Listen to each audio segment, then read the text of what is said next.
Bonjour à tous, bienvenue dans ce nouvel épisode. Aujourd'hui, on accueille Manon. Manon, bonjour, merci d'être venue. Merci à toi de m'avoir invité. Manon, tu es responsable e-commerce chez Le Pantalon. Est-ce que tu peux nous présenter un petit peu plus le poste, nous dire à quoi ça correspond, ce que tu fais pour cette marque-là? Ouais, donc je travaille chez Le Pantalon et en tant que responsable e-commerce et marketing, je m'occupe vraiment de la partie site internet de manière globale, donc avec une approche CRO pour augmenter le taux de conversion, analyser les différents bugs et aussi toute la partie du coup SEO, référencement naturel, SIA avec une agence d'ADS et la partie bien évidemment CRM, l'emailing marketing.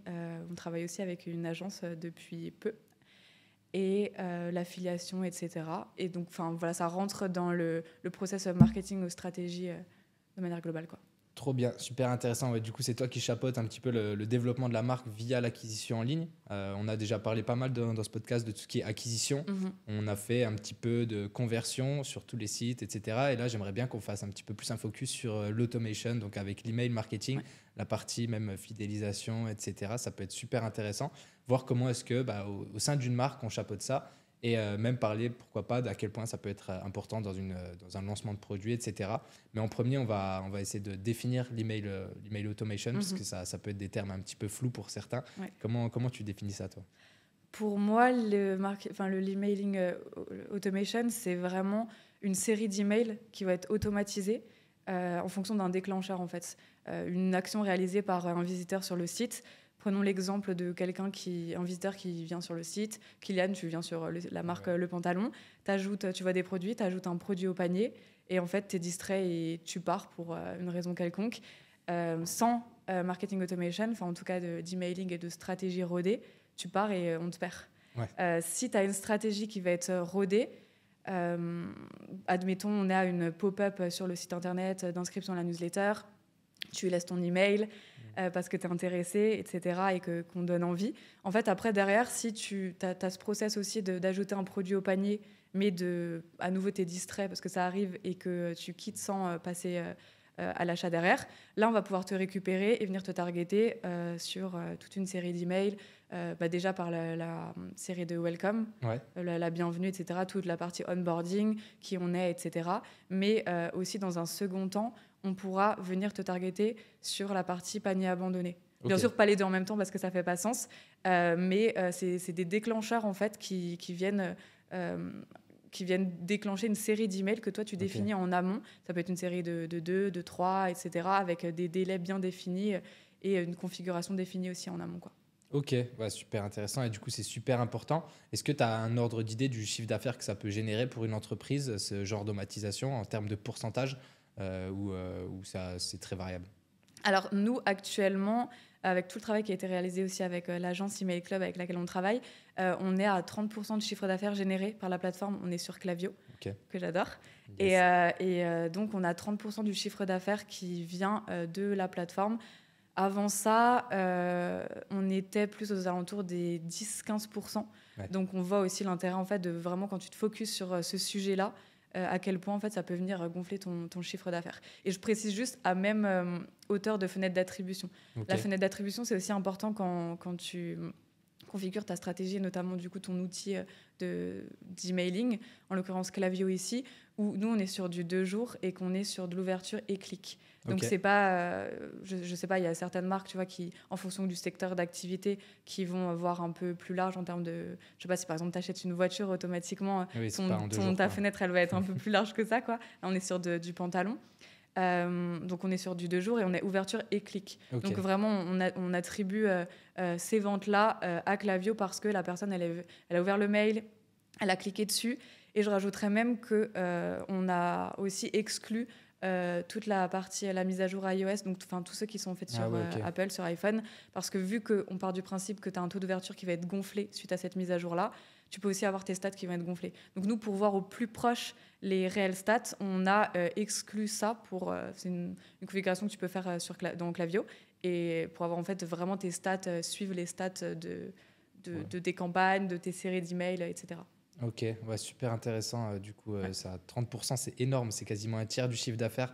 Donc, dommage de s'en passer. Oui, et on voit aussi l'importance et l'impact que peut avoir une agence de professionnels. Tu vois, j'en parle souvent pour la partie acquisition parce que forcément, c'est mon métier. J'aide les marques à se développer grâce à l'acquisition avec Meta et Google.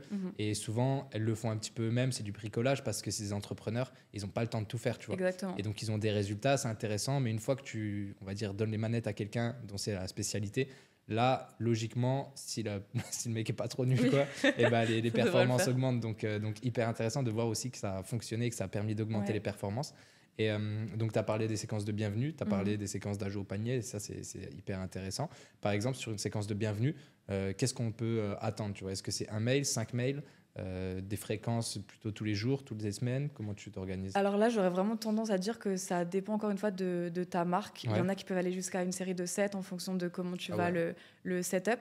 L'idée, c'est juste de bien surveiller ton taux de désinscription, de suivre tes KPI, dont le taux de désinscription. Si tu vois que par exemple, à partir du 3e mail, ça commence un peu à craindre en termes de taux de désinscription. C'est-à-dire que pour moi, au-delà de 0,3%, faut commencer à se méfier, à revoir les mails, voire le désactiver pour voir ce que ça donne. Donc, pour répondre à ta question, nous, on est sur 3 emails, en tout cas une série de 3, où déjà, tu as le bienvenu avec, par exemple, le code promo si tu t'inscris. Une chose aussi que je trouve intéressante, c'est quand tu mets une pop-up sur ton site internet pour, par exemple, livraison offerte à l'inscription à la newsletter, de ne pas mettre directement le code dans cette pop-up sur le site. Au contraire, de dire, va faire un tour dans ta boîte mail, le code, tu trouveras le code, parce que tu vas augmenter aussi ton taux de délivrabilité. Parce que tout simplement, l'utilisateur, il va aller dans sa boîte mail et va ouvrir ton mail à toi. Le pantalon par exemple, et donc tu vas attribuer une confiance aussi, ça va attribuer une confiance à ta marque, il va chercher l'email, etc. Donc là, dans un premier temps, le premier email, tu peux y déposer le code de bienvenue, et après, aussi en fonction si c'est un prospect ou une personne qui est déjà client, enfin faire la distinction, quelqu'un qui est déjà client, il est censé déjà un peu connaître ta marque, donc tu vas pouvoir aussi segmenter par rapport au type de client. Quand tu es sur du prospect, tu vas pouvoir, sur le 2e mail, présenter ta marque, tes valeurs, tout ce que tu veux inculquer, en fait. Et surtout, toujours se poser la question, qu'est-ce que j'ai envie de dire à quelqu'un qui ne me connaît pas? Et surtout, en quoi je fais la différence par rapport à quelqu'un d'autre? Et pourquoi cette personne-là, après s'être inscrite, parce qu'il y avait un peu une carotte de la livraison offerte de moins 10% qu'on voit souvent, pourquoi elle a envie de rester par la suite, tu vois? Parce qu'on peut voir aussi beaucoup de personnes qui vont s'inscrire dans un premier temps, et tu vois que 2 jours après, ils sont plus là. Vous voulez juste le code. Voilà, donc il y a aussi cette distinction à faire, et donc c'est pour ça que bien se poser la question de comment, j'aime bien, je sais pas si je parle trop, mais j'aime bien parler du modèle AIDA, tu vois, le fait d'attirer l'attention, susciter l'intérêt, je suis à D, provoquer le désir et passer à l'action. Enfin, tout ça, c'est un critère, je pense, qu'il faut une globalité en fait pour former ta stratégie à prendre en compte, tu vois, comment tu vas attirer l'attention dans un premier temps. Dans des emails, ça passe par l'objet déjà, mais aussi tes visuels, tu vas mettre des gifs, des trucs comme ça, des couleurs. Après, pour susciter l'intérêt, pareil, si tu as des gifs ou un wording aussi qui est impactant, pour éveiller la curiosité, etc., de par des visuels, parce que tu es vite distrait. Franchement, la moitié, la grande majorité plutôt des personnes vont checker sur leur téléphone. Tu as vite un SMS d'un pote ou un truc comme ça. Ça slide direct. Ils ont exactement. Il faut que tu gardes cette attention-là. Et surtout, ensuite, pour provoquer le désir, tu vas le faire en te mettant aussi à la place des motivations d'achat. Tu vas, je sais pas, par exemple, intégrer les bénéfices de ton produit, des avis clients, des témoignages, plein de choses comme ça, qui font que l'intérêt, c'est OK, mais pour le désir, il faut que tu aies une émotion derrière, tu vois. Pour passer, en fait, d'un prospect à un client. Et après, derrière, l'action, c'est ce que tout le monde souhaite, hein, l'achat, si c'est un email, bien sûr, à vocation commerciale. Et là, encore une fois, un CTA clair, simple, etc. Je me suis un peu égarée, mais tout ça, c'est pour vraiment expliquer le process de quand tu réfléchis à une série d'emails automatisés, en l'occurrence l'onboarding, le welcome, toutes les particularités auxquelles penser, parce que c'est vraiment là où tu vas inculquer les valeurs de ta marque, tu vas créer du lien avec ton prospect qui vient de s'inscrire, il faut que tu le gardes à fond. Et donc, ça passe par plein de petites stratégies comme ça, quoi. De ouf, mais super intéressant que tu aies présenté la structure AIDA parce que c'est une des plus connues et elle date de je sais pas combien d'années, j'aurais plus la date exacte, on l'avait appris à l'Esta. C'est ça. Et j'ai zappé la date. Et ça sert encore. Bah ouais, c'est vraiment des basiques. Y a, dans le même genre, il y a la structure PAS aussi, tu vois, Problem Agitate Solution, ça c'est plus peut-être pour des compléments parce qu'avec les vêtements, bon, tu as moins ça. Quoique, tu vois, avec le pantalon, tu peux attirer un petit peu sur le problème de la surconsommation des vêtements qui fast fashion, etc. Donc, tu vois, la première structure, problème, faire se rendre compte du problème, après le creuser un petit peu, dire à quel point c'est grave et que c'est pas bien, et proposer la solution ensuite et passer à l'action. Donc, il y a plein de structures comme ça, donc déjà super pour AIDA.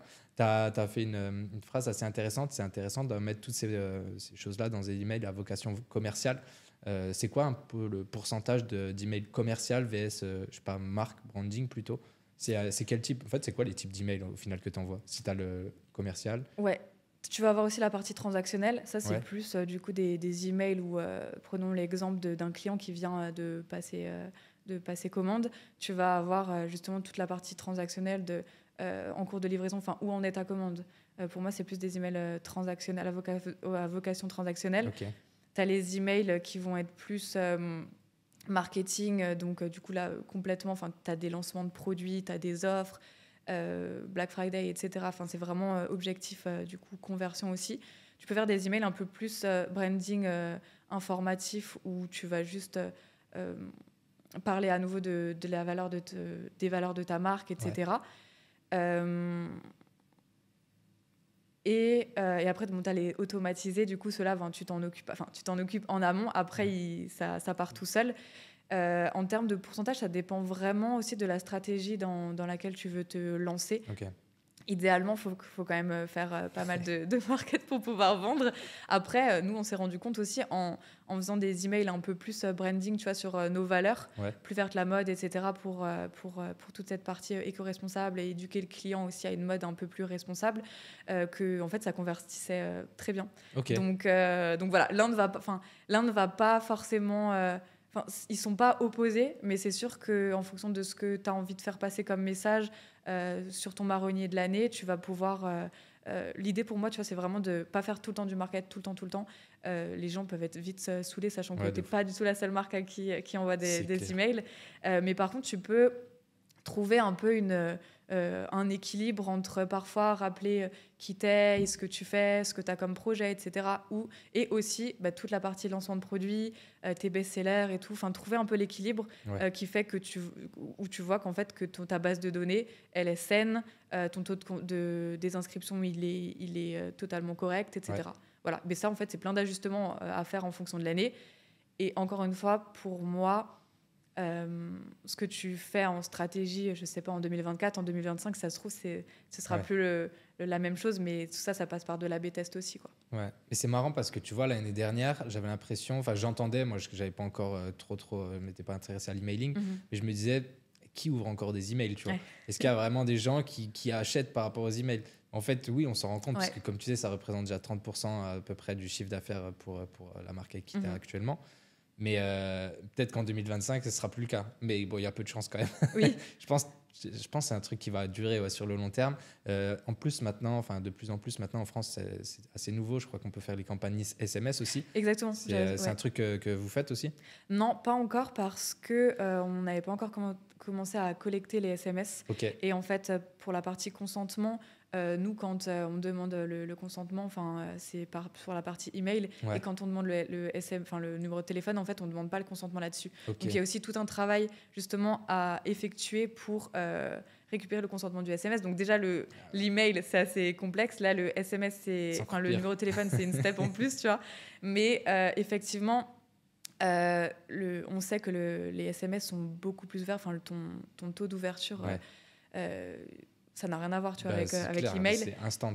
Exactement. Donc, effectivement, nous, ça a déjà été une stratégie, en tout cas, qu'on a eu en tête, mais plus pour la partie, je sais pas, anniversaire, tu vois. Anniversaire. Après, vu qu'on fait pas de solde, ça limite aussi. Mais plus en one shot sur des sujets vraiment importants, l'anniversaire. Ou des lancements de produits, vraiment des gros trucs, des gros events où là, du coup, on peut se voir envoyer le SMS, mais totalement. C'est complémentaire et Et, ça marche super bien, il paraît. C'est clair. Il y a même moyen de faire des rappels carrément téléphoniques. Je sais qu'il y a des marques qui font ça, tu vois. Ils appellent ceux qui font des abandons de panier, par exemple. Oui. T'as des taux de conversion de malade. C'est terrible. T'as des entreprises maintenant qui se lancent là-dedans et qui font vraiment en fait, ils dupliquent un peu la stratégie d'email, mais ils l'appliquent au SMS et à la partie plus, du coup, ton numéro de téléphone, etc. Et tu as aussi une série d'emails, tout est automatisé. Et en fin de compte, ça marche. Donc, c'est trop bien. Fou, oui. C'est incroyable. Donc, let's go.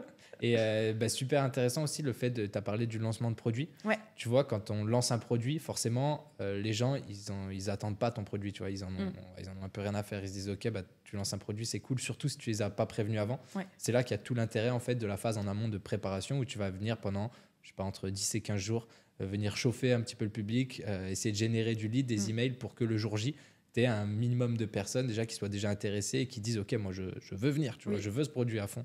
Et dans cette stratégie-là, l'email est super important. Comment est-ce que tu organises ça, toi, par exemple, un lancement de produit? Est-ce que tu as une stratégie qui fonctionne assez bien en général? Alors nous, ce qu'on fait pour les lancements, on va faire toute la partie teasing dont tu parlais justement avant, où tu vas venir un peu chauffer, susciter l'intérêt, etc. Donc la partie teasing, où on va envoyer à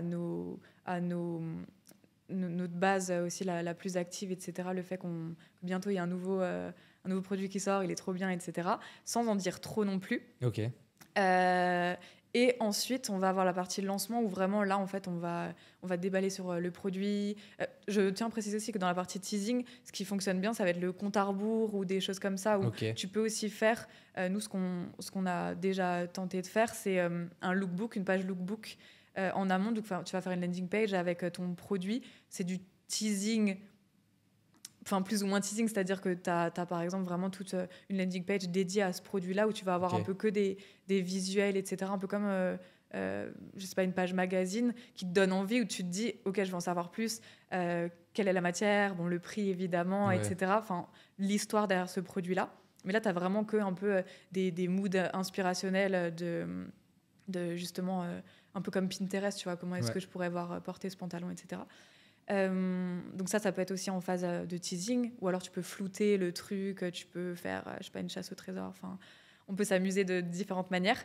Après, tu vas vraiment avoir la partie lancement, où là tu shootes à ta base complète sur le produit, en redirigeant bien évidemment sur ton site internet. Donc l'idée, c'est de pas non plus trop en dire sur l'email pour que tu aies envie de cliquer sur voir la fiche produit et pouvoir être amené sur le site internet.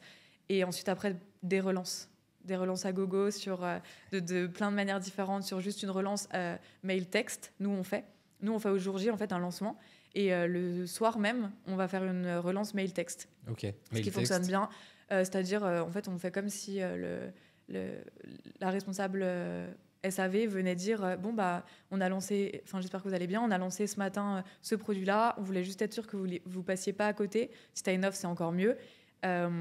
Et voilà, enfin tu remets un lien, etc. Mais c'est vraiment comme si tu avais un peu ce côté privilège de parler directement avec une personne dans la boîte qui te rappelle le texte. Bon, je sais pas, moi ça me paraît évident que tu vois, c'est un email automatisé, enfin une newsletter, mais pour certaines personnes non, parce qu'en plus il y en a qui nous répondent à ce genre d'emails là, des mails textes. Mais en termes de taux d'ouverture et de taux de clic, les mails textes ont des stats qui sont bien meilleurs que ton envoi de newsletter basique. Donc ça, c'est aussi intéressant à faire. Parce qu'il y a moins de décors, il y a moins de trucs autour, quoi. C'est le texte essentiel, c'est salut, vraiment, pensez à toi, on a fait Exactement. Ça. Clique ici si t'es chaud. Voilà, quoi. c'est comme un email directement envoyé de service client comme ça. Et ça, pour le coup, ça convertit bien aussi derrière. On a remarqué, on pourrait se dire, OK, est-ce que ça fait pas un peu too much d'envoyer le matin même un truc de lancement avec un truc assez bien brandé, et ensuite, quelques heures après, t'envoies ton mail texte. Et en fait, non. Enfin, en tout cas, chez nous, tu vois, je parle en tout cas chez le pantalon. Ça fait pas trop en termes de désinscription. On n'a pas d'explosion du tout. Et en termes de conversion, au contraire, on a même parfois plus de conversion sur une relance en fin de journée par rapport à un produit que sur le premier lancement, tu vois. Et après, du coup, tu as les autres relances où tu vas plus les brander à nouveau sur... qui vont entrer, tu vois, dans un mood sur, par exemple... les best-sellers, les tops du moment. Quel pantalon porter avec des chaussures blanches. Après, tu le fais rentrer un peu plus dans limite du blog, tu vois. Au moins, tu lasses pas les gens. Tu viens leur apporter à chaque fois un contenu qui va être différent. Tu parles pas que de toi, que de tes produits. Enfin, si, mais un peu subtilement, mais tu leur apportes de la valeur, tu vois. Si tu leur proposes une tenue, par exemple pour l'été, avec quoi est-ce que tu peux mettre des belles chaussures blanches, voilà deux exemples de pantalons, exactement. 2 exemples de tenues, puis ça leur donne de l'inspi, ils sont contents, quoi. Ouais, c'est ça. Ou comment retoucher toi-même ton pantalon. Enfin, plein de choses aussi qui vont dans nos valeurs. Ou au lieu d'acheter à nouveau un autre pantalon qui pourrait être réparé, comment est-ce que toi tu peux le faire tout seul. Enfin, plein de choses. De toute façon, souvent, quand on écrit des articles de blog à vocation SEO dans un premier temps, on va les reprendre aussi en plus dans des newsletters parce que ça fait écho et que ça fait sens. Donc, voilà. Oui, forcément, tu écris des articles qui sont en lien avec la marque et les valeurs que vous défendez. Donc, c'est dommage de s'en passer dans les emails. Surtout que quand tu dois en envoyer, je ne sais pas c'est quoi la fréquence, mais tout au long de l'année, si tu en as entre 50 et 60, il faut trouver des sujets, quoi. Oui, complètement, c'est ça le truc. Et nous, on en envoie 2, 3 par semaine, mais par genre. Donc par genre. En fait, on fait pour hommes et femmes, donc par sexe. Donc, on a 2, c'est 2 trucs différents à chaque fois, au final. Oui, donc ça fait 4 à 6 newsletters par semaine. D'où, en plus, du coup, l'avoir aussi l'intérêt de quelqu'un qui nous accompagne là-dessus, parce que ça, en interne aussi, ça nous laisse du temps pour d'autres projets. Et ça peut paraître beaucoup, mais en fait, il faut partir du principe que newsletter, un des points pour moi principal, c'est de la segmentation. Ta base de données, pour moi, le piège un peu, l'erreur, ce serait de vouloir shooter à tout le monde en se disant au plus je shoot, au mieux mes stats seront, tu vois. Mais en fait, tu as plein de personnes la marque a 10 ans d'existence, tu as plein de personnes qui étaient inscrites il y a des années et qui, par exemple, n'ont plus ouvert aucun de tes emails, tu vois. Et du coup, de leur renvoyer ça, des sujets qui sont pas forcément intéressants, tu vas venir baisser tes stats parce que cette personne-là, en fait, dans tous les cas, elle n'aurait pas ouvert. Donc tu supprimes. Et soit tu supprimes, effectivement, tu peux avoir des flows, les sunset flows qui vont tourner, qui vont supprimer ces personnes-là, ou bien tu vas leur envoyer un mail, ok, ça fait X temps qu'on ne t'a pas vu, n'hésite pas à te désinscrire, au moins on n'a pas à le faire, tu vois. Et soit sinon, en fait, tu vas segmenter sur ta base d'actifs, auxquels tu vas exclure ceux qui ont acheté au cours des 30 derniers jours, par exemple. Parce que l'idée, c'est de pas de les spammer, ils viennent d'acheter... laisse-nous un peu respirer, tu vois. Donc, du coup, nous, ce qu'on fait souvent, c'est aux 180, 90 ou 30 jours les plus actifs, donc ceux qui ont au moins ouvert et ou cliqué.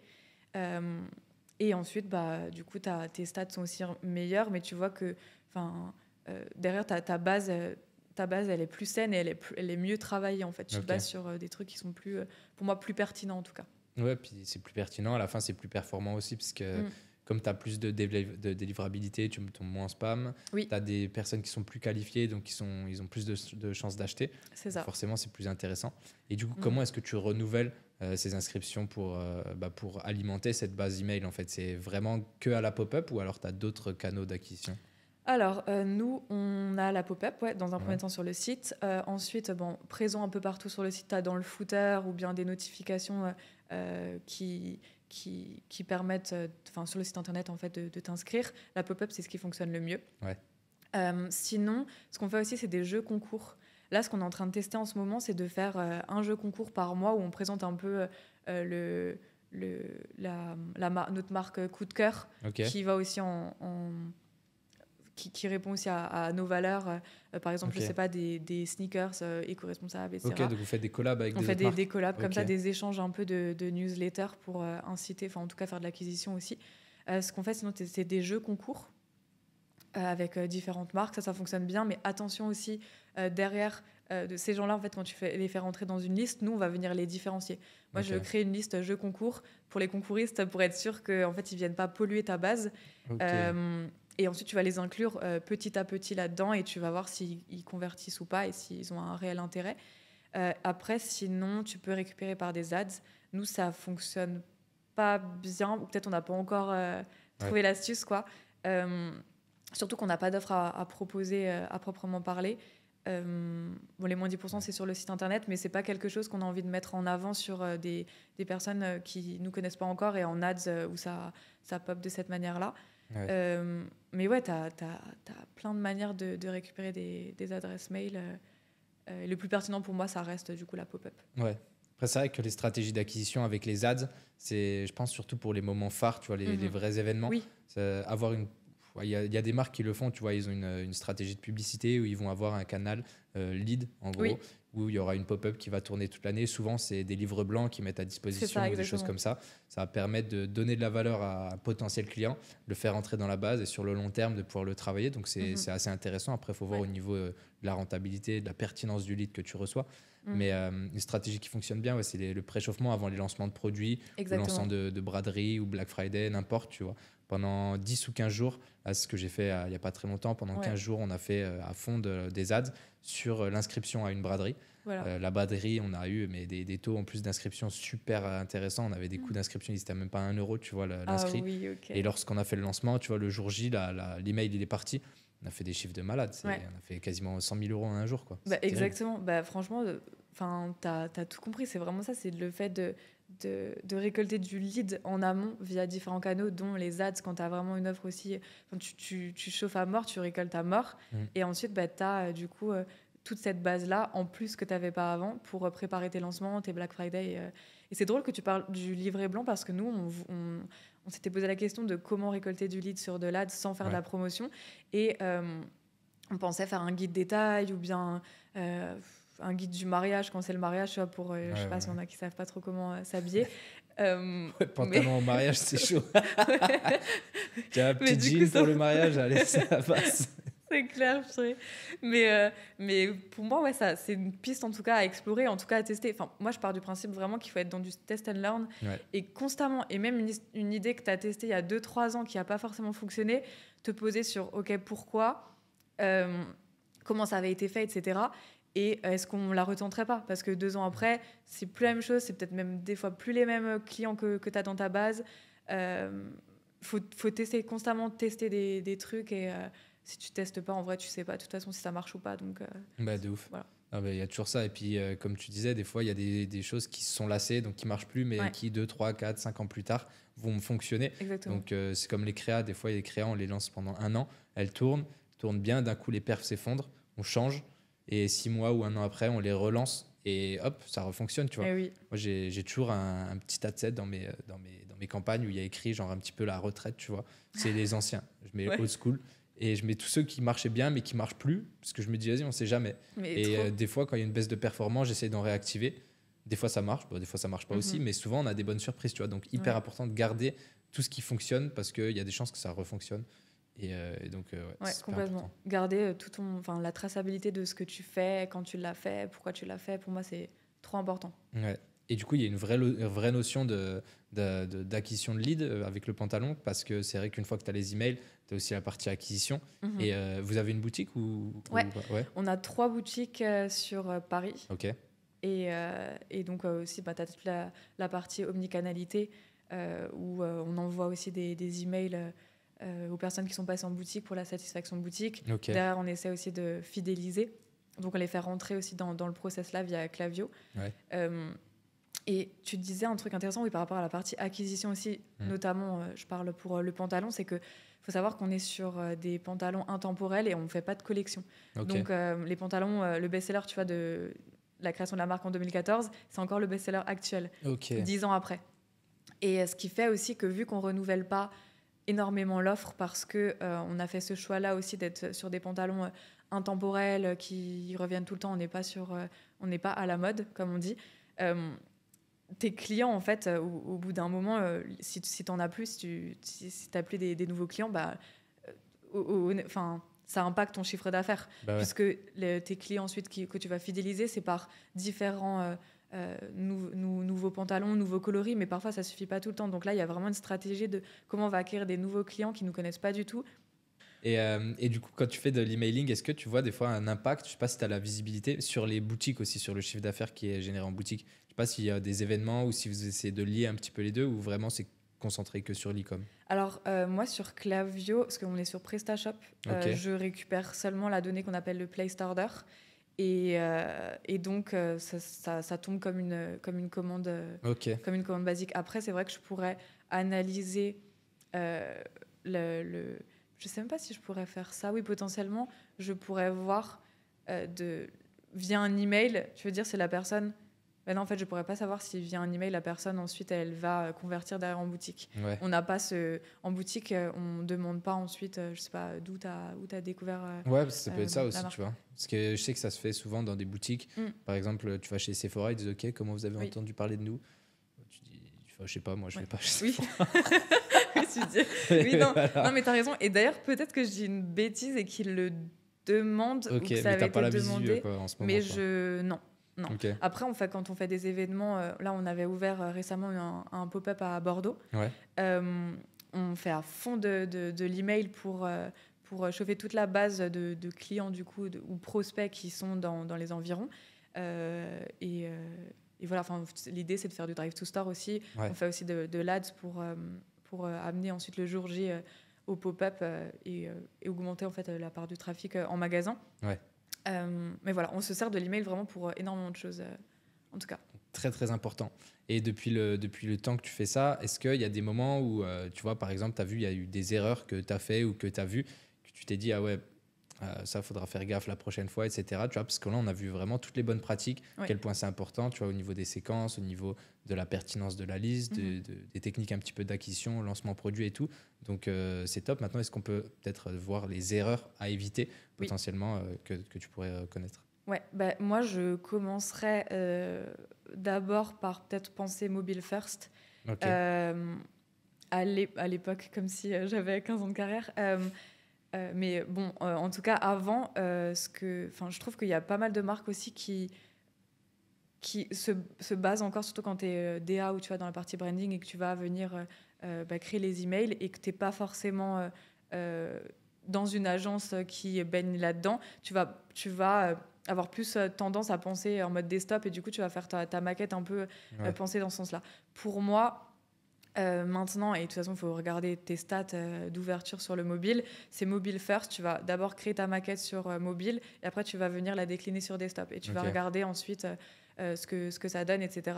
Je sais qu'avant, c'était, en tout cas chez Le Pantalon, quand je suis arrivée il y a 3 ans, on avait plus l'habitude de faire la maquette d'abord sur desktop et après la décliner sur mobile, voire garder les mêmes visus. Et en fait, rapidement, tu te rends compte que ça ne matche pas. Ouais. Et pour moi, c'est ultra important que ce soit adapté au mobile parce que c'est, en fait, dans la majorité des cas, ce qui est le plus ouvert et le plus regardé. Donc, sur les différents outils qui existent, notamment Klaviyo, tu as la possibilité sur un même email en fait, de pouvoir avoir le côté responsive où tu vas pouvoir cacher, par exemple, ce visuel-là et en faire apparaître un autre sur mobile en fonction de où tu te trouves. Voilà. Après, j'en reviens encore au fait de savoir segmenter correctement sa base de données. Une des erreurs, c'est de vouloir shooter à tout le monde. C'est mauvais délire, ça. C'est le meilleur moyen de finir en spam, en fait. Si tu shootes à tout le monde d'un coup, les gens, ils n'ont pas le même taux d'intérêt, etc. Donc, oui, voilà, de bien arriver à voir qui peut être intéressé par quoi, etc. Tu vas pouvoir faire des tags, taguer des personnes, etc. pour pouvoir les relancer même sur des séries d'emails automatisés. Donc ça, pour moi, c'est important aussi. De faire de la B-test, bon, c'est pas une erreur à éviter, mais dans la partie A/B test, pour moi, l'erreur, ce serait d'A/B tester plusieurs choses en même temps sur un email ou voire sur un chemin d'email. Tu vois, prenons l'exemple de ton onboarding, ta série de welcome. Si tu vas A/B tester plusieurs choses sur le même chemin, etc., en fait, tu vas plutôt te rendre compte de qu'est-ce qui fonctionne ou qu'est-ce qui fonctionne pas. Ouais. Et d'autant plus si dans un même email, tu commences à changer la couleur d'un CTA, plus le visuel, plus une partie du wording. Ah ouais, ok, qu'est-ce qui fait que cet email convertit mieux qu'un autre alors que tu as changé tout plein de choses différentes, tu vois. Donc vraiment, y aller step by step où tu te dis, ok, là, je vais changer la couleur du CTA, un truc un peu plus impactant, un peu plus flash. Qu'est-ce que ça donne ? Et surtout, laisser rentrer des personnes dans cette série-là pour pouvoir arriver à des conclusions. Pas se dire, bon, c'est bon, il y a 10 personnes qui sont rentrées, je vois que ça convertit mieux, c'est parti. Mieux vaut laisser le temps, parce que dans tous les cas, les deux convertissent, mieux vaut laisser le temps pour arriver à récupérer en fait, toutes tes stats et pouvoir trancher sur quelle est la version qui fonctionne le mieux. En fonction de ton objectif, là je parlais de conversion, mais tu as d'autres objectifs, des clics, des ouvertures, si ça va être sur l'objet de l'email, tu as différentes manières de faire des A/B tests, quoi. Mais pas tout tester en même temps. Ouais. Ah, c'est sûr, mais ça fait déjà 3 bonnes erreurs. Et ouais, au niveau de l'email, du coup, sur toute la globalité, au final, tu as commencé avec il y a combien de temps d'ailleurs que tu as commencé chez Le Pantalon? 3 ans. 3 ans. Et quand Ouais. tu as commencé, est-ce que vous aviez juste un essentiel et après vous l'avez développé, ou vous avez développé quasiment tout et maintenant vous rajoutez un petit peu quoi? Alors, moi, quand du coup je suis arrivée, on était sur Mailchimp Ok, et Sendinblue. ok. Sur deux en même temps? ShopeeMine, pardon. Oui, on avait Mailchimp pour la partie newsletter et Ouais. ShopeeMine pour la partie flow automatisé. L'idée, quand je suis arrivée, c'était de tout rassembler en fait sur une seule et même plateforme. Déjà pour toute la partie données, en fait, t'es beaucoup plus pertinent quand tu as tout sur une seule et même plateforme, un outil. Ouais. Et en même temps que cette migration a été effectuée, j'en ai profité pour revoir la stratégie qui était déjà mise en place chez Le Pantalon. Okay. Et c'est pour ça que là, en fait, il y avait déjà des flows qui avaient été mis en place. J'ai juste un peu retravaillé tout ça, où actuellement, on va avoir évidemment le Welcome Series, le panier abandonné, que j'ai différencié aussi de la commande abandonnée. Parce que pour moi, je trouve que tu as un panier abandonné, donc c'est en déclencheur, tu mets un produit dans ton panier, tu pars sans l'acheter. En revanche, une commande abandonnée, pour moi, c'est peut-être une approche différente du prospect, parce que tu as cette notion de il a mis dans le panier, il a démarré le processus de commande, admettons qu'il ait commencé à rentrer ses informations, son adresse, etc. Ouais. Pour une raison X ou Y, il quitte dans le funnel de conversion, par exemple, je sais pas, au moment du mode de livraison ou du paiement. Et en fait, du coup, il était beaucoup plus chaud que celui qui a juste ajouté parce que en même temps, il était sur d'autres marques concurrentes et qu'il était en train de faire son petit bench. Donc là, pour le coup, je différencie les deux flows. Après, tu as l'anniversaire, que tu peux faire anniversaire, soit le réel, enfin l'anniversaire, la date de naissance, ou la date de la première commande. Ça, c'est ce qui se fait aussi. Ok. Tu as toute la partie aussi browse abandonment, où ça va être les produits consultés. Donc, par exemple, quelqu'un qui vient... et qui juste il regarde des fiches produits, etc., mais qui ne l'ajoute même pas au panier, là, tu vas pouvoir lui envoyer toute une série de mails aussi en fonction du produit qu'il a regardé, pour lui rappeler, comme de par hasard, à quel point le jean il est trop bien. Et ça peut paraître beaucoup de séries d'emails comme ça quand j'en parle, mais il faut partir du principe qu'il y a à chaque fois un élément déclencheur qui va faire que tu vas rentrer dans cette série-là. Et si tu rentres dans une série, tu rentres pas dans les autres. Donc en fait, t'es pas du tout... ton client, ton prospect, il sera pas trop... il n'est pas noyé, quoi. Voilà, il y aura pas trop de pression d'email parce que en fait, ça répond à chaque fois à une problématique différente, à un déclencheur spécifique. Je réfléchis si on n'a pas d'autres choses. Bon, la satisfaction boutique. Tu vas avoir les clients inactifs. Ouais. Pour relancer tes clients, le programme de fidélité, de parrainage. Tu as plein de choses que tu vas pouvoir automatiser. Et une fois que tu automatises, c'est parti, ça part, quoi. Enfin, c'est du chiffre d'affaires en plus généré, et ça, c'est trop bien. Bah ouais, c'est ça. Et c'est facile, entre guillemets. Enfin, c'est, je pense, long à mettre en place, mais une fois que ça roule, c'est facile et c'est bien huilé, quoi. C'est juste qu'après, ça va être peut-être la mise en ligne d'articles ou, comme tu disais, de blogs que tu vas mettre en newsletter ensuite pour alimenter quand même avec du contenu frais, entre guillemets, toute l'année en fonction des saisons. Mais les séquences automatisées, c'est les plus importantes. Est-ce que tu as un ratio entre tout ce qui est automatisé et les newsletters au fil du temps, quoi? Oui, par rapport au chiffre d'affaires sur les 30%, sur les 30%, on va être plus en newsletter sur du 10-15%. Tout le reste, ça va être du flow automatisé. Ok, ouais, quasi moitié-moitié, à 2 tiers, 1 tiers, ça dépend. Tes flows, en général, ils prennent quand même, en tout cas chez nous, ils prennent plus de place parce qu'on en a aussi beaucoup et qui sont bien rodés, etc.